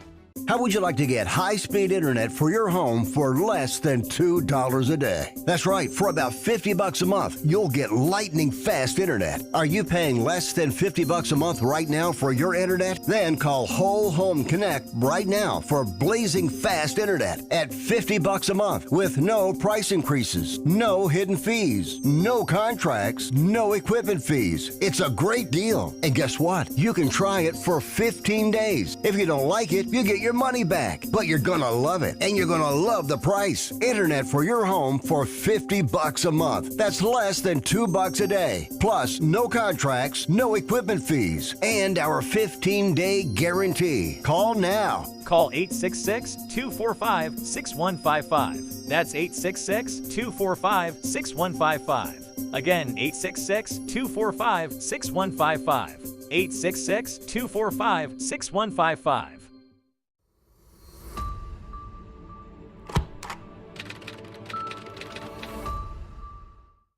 Greece is cheap. But the airfare costs a fortune. Paris? Not much closer, and again, airfare... What about Puerto Vallarta? Let's face it, flying anywhere is just too expensive. Wait, what's this? Low-cost airlines. With one call to low-cost airlines, you'll drastically slash your travel costs. We're talking insanely low airline prices to any of your favorite destinations. Where would you like to go? London, Rome, Costa Rica, Australia? Wow, that's cheap. So why wait? Call now to learn how crazy cheap it is to fly anywhere in the U.S. or international. Our prices are so low, we can't publish them. The only way to get them is to call to instantly hear the most amazing best deals on airline travel. It's that easy. So call now and start packing. Call 877-512-3895. That's 877-512-3895. 877-512-3895.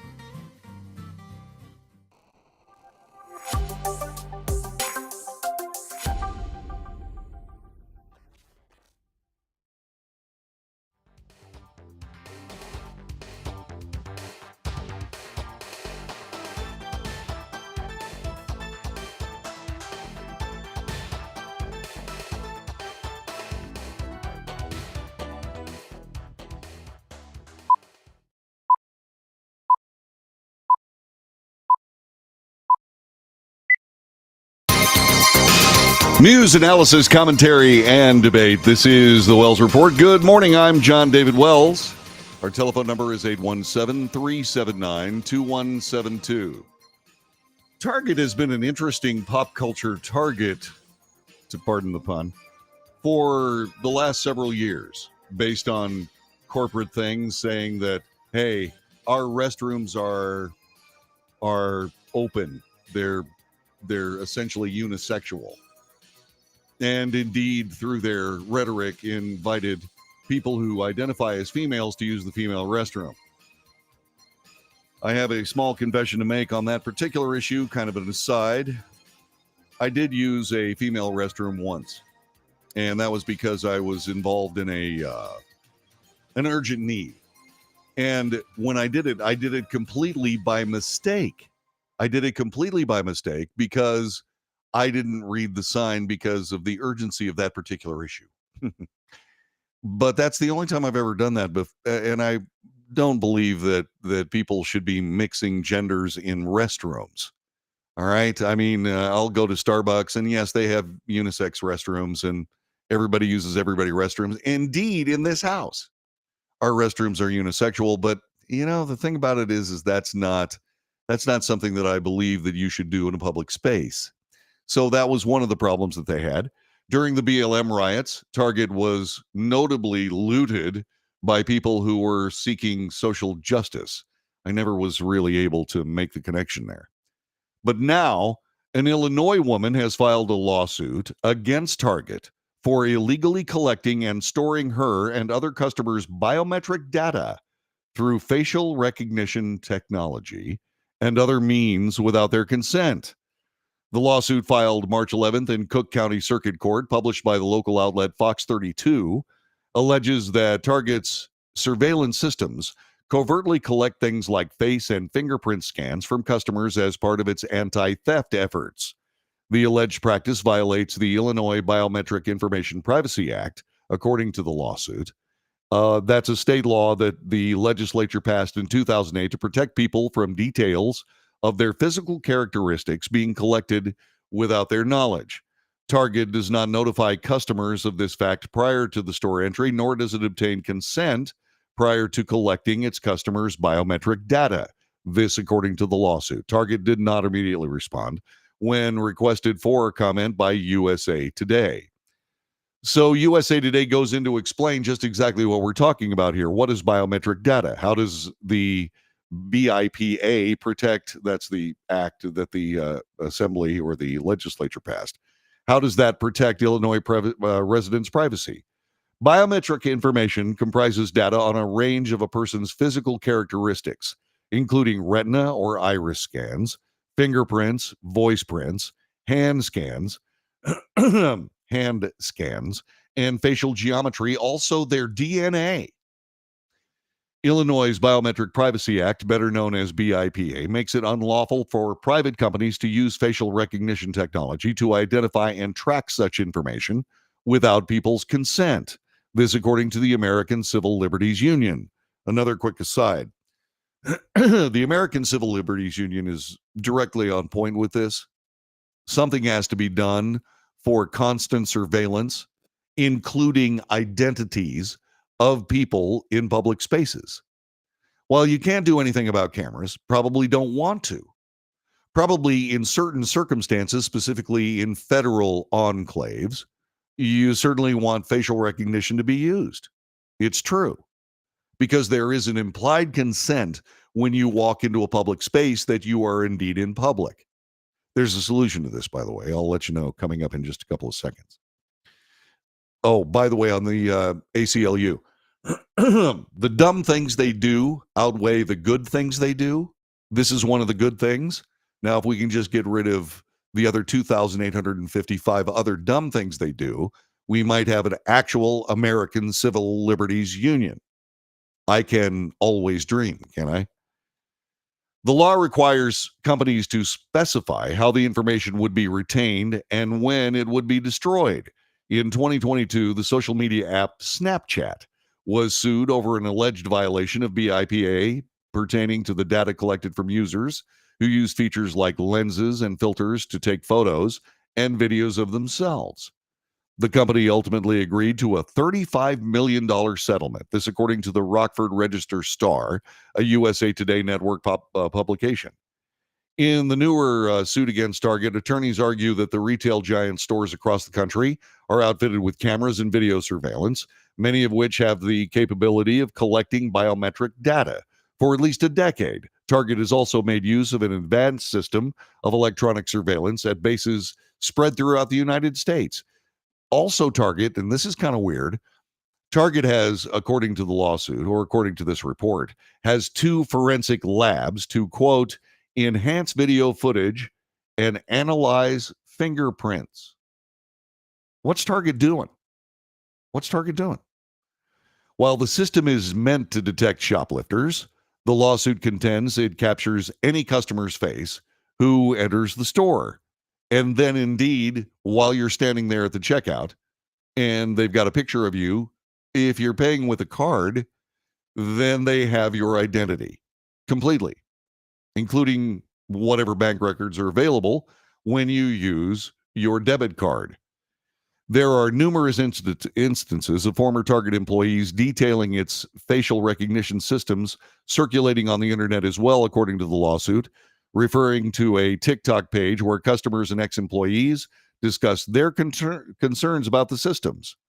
Last year, Amazon was hit with a class action lawsuit accusing the company of failing to properly inform New York City customers of biometric information collection at Amazon Go stores.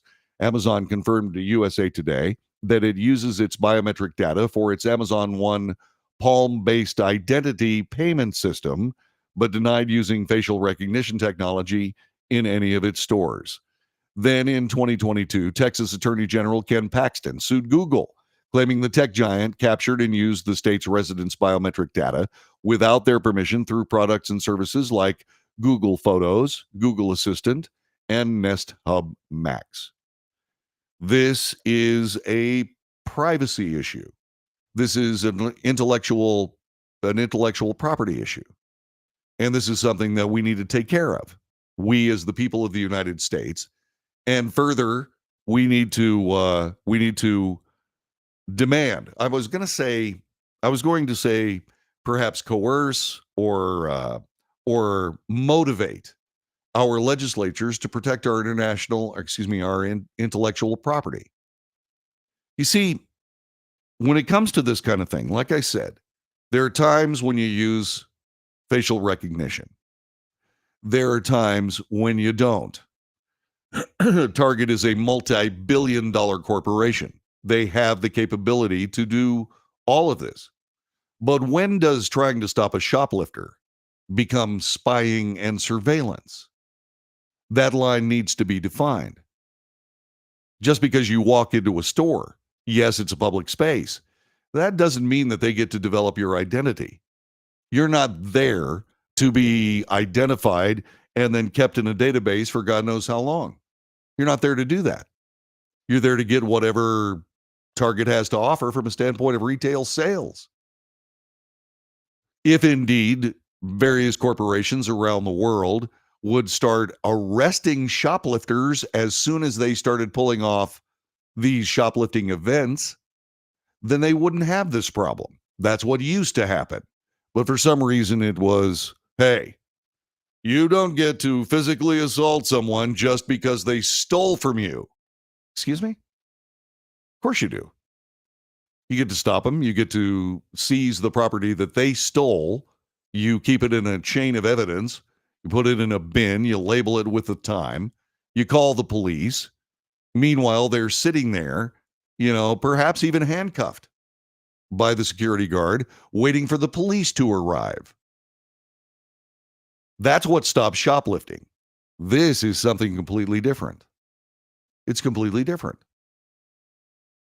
There's no need for a retail giant to be able to know the identity of everybody that walks in through facial recognition.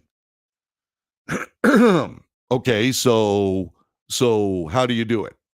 Well, first of all, you do not connect the use of a debit card with the use of facial recognition. You can't stop people from using facial recognition. You can't. But you can stop them from identifying you with it. Specifically, they can assign you an identity number if they choose to, and the information can be developed if they can prove beyond a reasonable doubt, or even if they can show probable cause that you just ripped them off. But they don't need to be doing this with everybody, and they are. So what do? You disassociate the payment information and the facial recognition. That's what you do. You also don't keep that information. You don't. You don't keep that information. It's not information that should be kept in any database anywhere. Why? Because that data is fungible. Target is not the only company that sees that data. Indeed, they can, and they've done this for a long time, ever since they started videoing people in stores.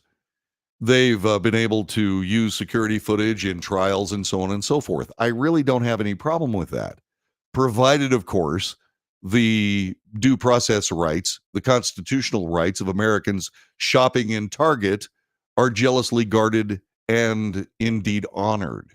I don't have any problem with that.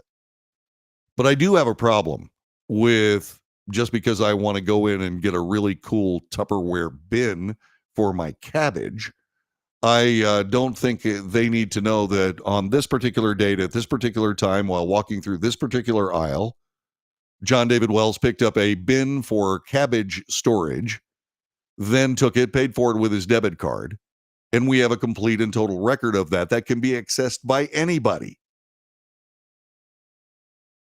You don't get to keep the data. That's not what you get to do until you have probable cause to be able to keep that data because you believe you've been ripped off.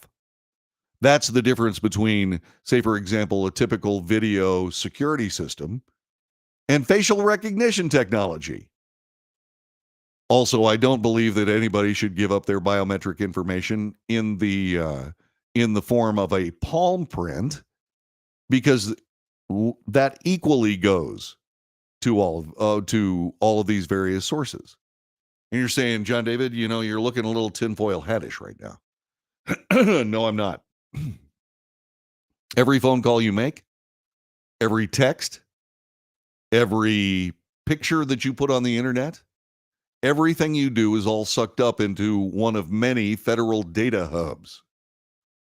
And yes, it is assigned to an account with your name on it. And yeah, a lot of that information is voluntary. That gets me into intellectual property law. That property that even if you put it out in public, that belongs to you, or at least it should. That intellectual property belongs to you. It can't be used in a court or law enforcement capacity without a warrant. It can't be used. And why is it being stored anyway? 5 years from now, am I going to be sitting in front of some federal law enforcement interrogator saying, well, John David, on April 17th, you went to Target and you bought yourself a container for cabbage storage. What do you mean by the word cabbage? Are you using it as the vegetable or whatever it is? Or are you talking about hiding money? What's going on? Are you kidding me? Are you kidding me? All this information ends up in a federal data hub. They used to have the FBI was famous for having files on people. And depending on just how active you were in the public space and how much interest the FBI had on you, that file could be this thick, could be this thick, could be 2 or 3 files. But now what they have is everything. Every phone call you make, every text, everything. That is not covered by the Constitution of the United States. And they need to dump it. Pass a intellectual property law so that the stuff that we put up on screen, if you want to use it for something, you have to get our permission. That's what film companies do. I mean, they have copyright protection. They have intellectual property protection. Well, so should we. That's our stuff. You don't get to use it without our permission. It would stop all of this. And nobody would be losing anything. See, that's the way I see it. How about you? 817-379-2172. 817-379-2172. Yvonne says, I hate that I had to give up my fingerprints to get my concealed carry, but that was consensual. Yeah. When it comes to something like that, a license to carry a concealed weapon, that's fine. You make the decision you want to do that. Society has a requirement for you to do that, and you make the conscious and voluntary decision to provide your biometric information. But going to Target for a piece of Tupperware? No thanks. This is the Wells Report. Back in a moment.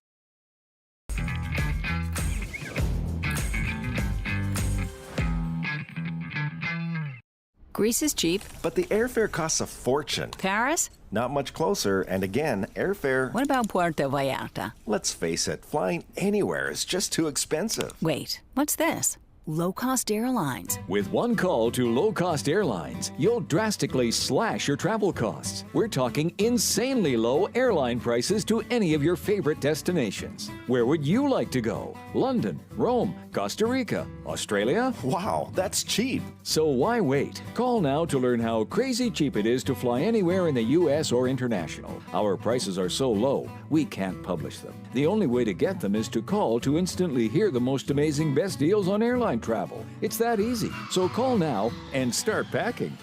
Call 877-512-3895. That's 877-512-3895. 877-512-3895.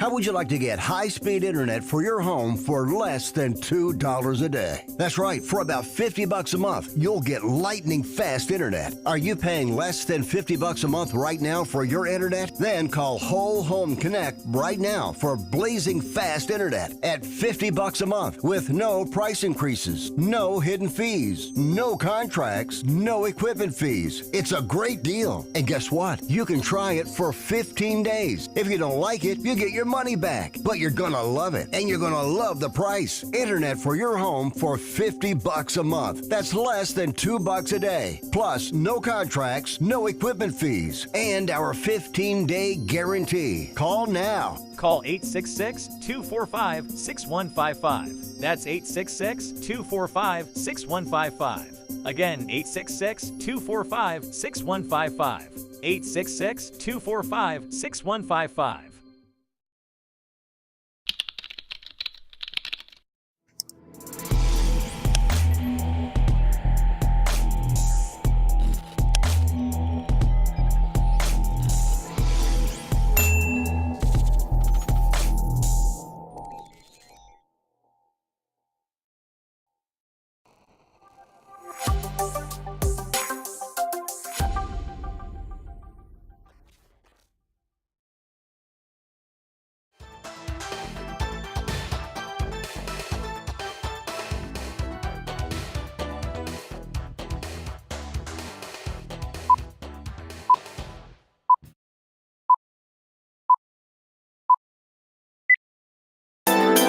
This is the Wells Report. My name is John David Wells. Our telephone number is 817-379-2172. 817-379-2172.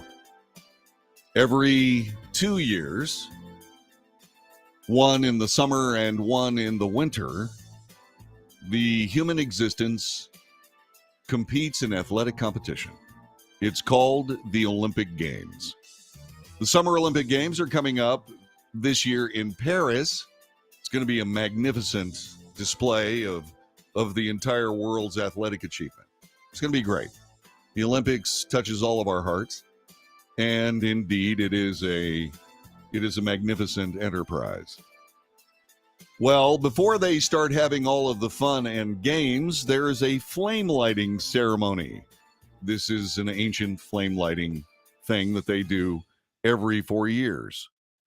The president of the Hellenic Olympic Committee and the IOC member Spyros Kapralos, Greek president Katerina Sacharopoulou, and the president of the International Olympic Committee, Thomas Bach, arrived ahead of the flame lighting ceremony for the Paris 2024 Summer Olympic Games at the ancient Olympia archaeological site, the birthplace of the ancient Olympic Games. By the way, you may not know this, but the original Olympic Games, all the athletes were naked. I can report that none of the people that I just mentioned, even the one that I couldn't pronounce, they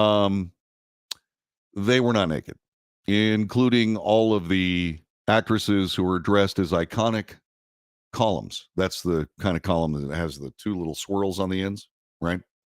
They're Corinthian columns. They are ionic. Not, I don't mean iconic. I'm sorry, ionic. Even though ionic columns are iconic. Let's move on. So they have a flame lighting ceremony. It's very, very cool, and it features ancient Greek being spoken by the high priestess. Because I am a man of the world, I can translate some of this for you, and I plan to do so. This is ancient Greek being spoken by the high priestess as they light the original flame, the Olympic flame that is then passed through runners and athletes all around the world. It's very cool. She calls on Apollo to provide that flame, and I will translate if I can. Apollo, you know it would be untrue. You know that we would be liars if we were to say to you, our love become a funeral pyre. Apollo, baby, light my fire. Apollo, baby, light my fire.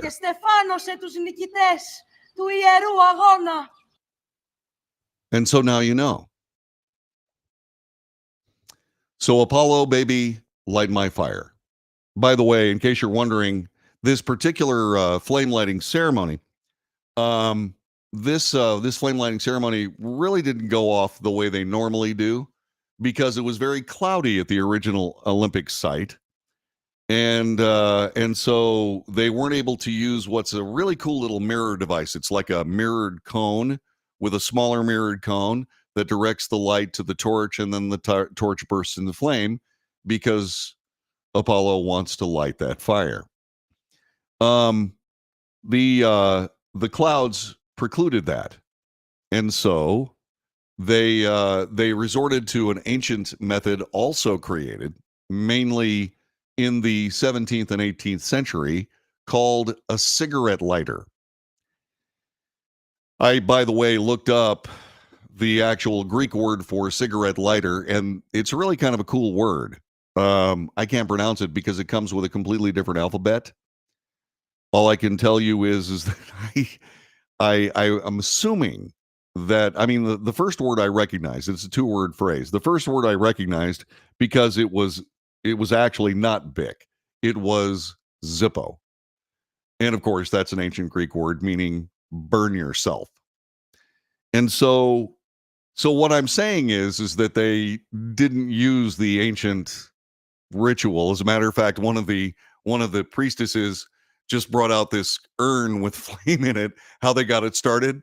Obviously, Zippo Lighteroni, whatever that would be, Lighteropoulos or something like that. Zippo Lighteropoulos is what they did, and I don't know what the Greek word for Bic is. I suspect it's Bic. So now you know. Now you have gone into the wondrous nature of the beginning of the Olympic Games. You know how they light the fire after an admonishment from, Zippo does make more sense. I didn't think about it until I started into this this particular reporting. So what I can say is that now you know. And since the clouds were there, I don't know what they used. They used one of those welder igniters, I don't know. But I do believe it would be Zippo Lighteropoulos. That's what I'm thinking about. So as I said at the outset of this broadcast, this will be the last of the Wells Report this week. I have a Texas State Guard assignment that I am very much looking forward to, and I will be back on Monday. Also, just in case you keep track of such things, not that you would, I will also have another Texas State guard assignment in the following week, which will make it essentially the same schedule. I'll probably do Monday through Tuesday on that one. I don't know. It may be Monday through Wednesday a week from now. But I will see you back on Monday for another edition of the Wells Report.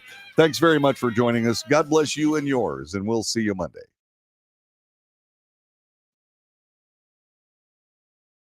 All right. So there you go. So what do you think? What do you think of the Olympic torch lighting ceremony? Now you know more, don't you? Yeah. Actually, let's see, what was it? Yvonne says, oh my God, JD, you are so bad. Yes. Yes, I am. I'd love to be able to sit here and flap gums with you all for a while like we normally do after the show's over, but I got to go. I got a whole bunch of stuff to load into the amazing Zeus. See, my Greek roots showing again. I named my Chevrolet Tahoe Zeus. So that being said, I've got to get rolling, and I got to do that in a big hurry. So God bless you and yours. I'll be safe. Don't worry about me. I'll be fine. I'll be back on Monday for more editions of the Wells Report as it gets to be a very busy season in Texas State Guard world. So there you go. Until then, take good care. Have a great rest of the week and enjoy the weekend. I'll see you on Monday.